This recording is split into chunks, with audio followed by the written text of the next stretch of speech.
Si les élections ne sont pas justes et qu'elles sont truquées, nous n'accepterons pas. Mais le peuple non plus n'acceptera pas. Côté Front populaire ivoirien, la synthèse est, elle, on ne peut plus négative. Pour son secrétaire général, le candidat malheureux, Laurent Gbagbo, ces élections n'ont été qu'une vaste mascarade. Oui, il y a tricherie, c'est évident. Mais c'est même parce qu'il y a tricherie que je suis candidat.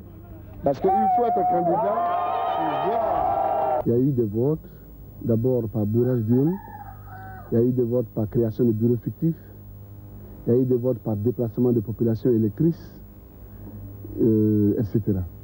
Donc il y a eu un trucage énorme. Souvent les gens croient que nous disons qu'il y a eu tricherie parce que nous avons perdu. Or, il faut que j'explique que nous avons perdu parce qu'il y a eu tricherie. Je dis qu'il y a eu tricherie et bon, il faut qu'on s'asseye, qu'on discute pour que notre pays ne soit plus une démocratie bananière. J'ai battu campagne pour Gbagbo. Il a gagné à Koumassi au premier tour. Au second tour, il a perdu. Qu'on laisse la CEI proclamer les résultats. Parce que les bagarres post-électorales en 2000 en Côte d'Ivoire sont venues quand un candidat a proclamé qu'il était élu. Il faut que l'organisation mondiale par excellence, que l'ONU, s'implique. Il faut qu'après les élections de 2005, plus personne ne trouve à redire. Donc il faut le maximum de témoins en Côte d'Ivoire. De toutes les façons, la certification a lieu d'abord par la Commission électorale indépendante où il y a tous les partis, ensuite par la CEDEAO, ensuite par l'Union africaine et enfin le grand certificateur, c'est le représentant du secrétaire général des Nations Unies, M. Kyoy. L'agrégation de tous les résultats a confirmé les tendances obtenues 12 jours plus tôt. C'est-à-dire qu'à ce moment, on savait presque avec certitude qui avait emporté et qui avait perdu. Je suis absolument certain d'avoir trouvé la vérité concernant la volonté du peuple ivoirien tel qu'exprimé le 28 novembre. Le peuple ivoirien a choisi le candidat Alassane Ouattara avec un écart incontestable sur le candidat Laurent Gbagbo comme le vainqueur. Nous sommes venus depuis ce matin pour consolider les résultats.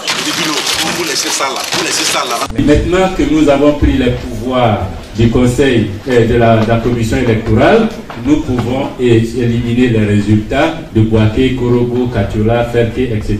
et proclamer un candidat vainqueur. Article 1er. Les requêtes du candidat Laurent Gbagbo sont recevables, mais partiellement fondées. Article 2. Les résultats du scrutin dans les départements de Bouaké, Korogo, Ferke-Sédougou, Katiola, Boundiali, Dabakala et Séguéla sont annulés.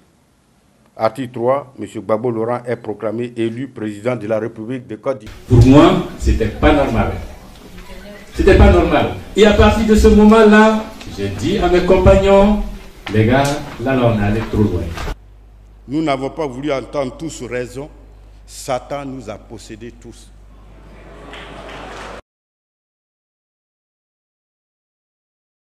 Vous avez quand même été ancien numéro 2 du Front populaire ivoirien, Laurent Gbagbo. Oui. Vous avez été le premier, l'un des tout premiers en tout cas, à reconnaître sa victoire aux élections de novembre. Oui, en 2010. tant que président intérimaire du FPI, avec l'accord du staff du FPI, j'ai signé une lettre pour reconnaître sa victoire. Pourquoi vous l'avez reconnu à l'époque? Mais je fais mon travail d'opposant. Moi, je suis pour l'état de droit. Il a gagné les élections, il est président de la République. J'ai parlé au secrétaire général de l'époque, Miaka Oreto. J'ai parlé à Kadé Bertin et à Kone Katina, en tout cas ceux qui étaient à Accra et qui pouvaient encore décider. Et par mail, j'ai envoyé les textes, ils ont donné leur accord, j'ai signé. Ouattara a gagné, il est président. Nous sortons de la belligérance, nous entrons dans l'état de droit, il faut qu'il prête serment. C'est quand même un problème grave, celui de la légitimité réelle de l'élu. Moi, je m'en tiens aux décisions prises par les protagonistes. Il y a eu des élections, la commission électorale a déclaré quelqu'un vainqueur, le Conseil constitutionnel a déclaré un autre vainqueur, Les deux se sont entendus pour faire appel à l'Union africaine qui a désigné un panel de chefs d'État pour venir trancher. Le panel de chefs d'État a utilisé sa méthodologie. Les deux se sont engagés à reconnaître les résultats. Je n'étais ni candidat, je n'étais ni juge des élections, je n'étais ni... Mais quand même, un haut cadre du FPI. Oui, un haut cadre du FPI, et puis les résultats sont tombés, moi j'ai pris tel quel. Et pour moi, le débat ne se fait plus. Le FPI a reconnu cette victoire à l'époque, en tout cas. Quand j'ai consulté et qu'on m'a dit, oui, en tant que président intérimaire, il faut y aller, on reconnaît, on sort de la belligérance, il faut que Ouattara arrête de taper sur nos hommes. Moi, je l'ai fait. Pour moi, c'est réglé. C'est réglé. Maintenant, Ouattara est président, légitime, légal.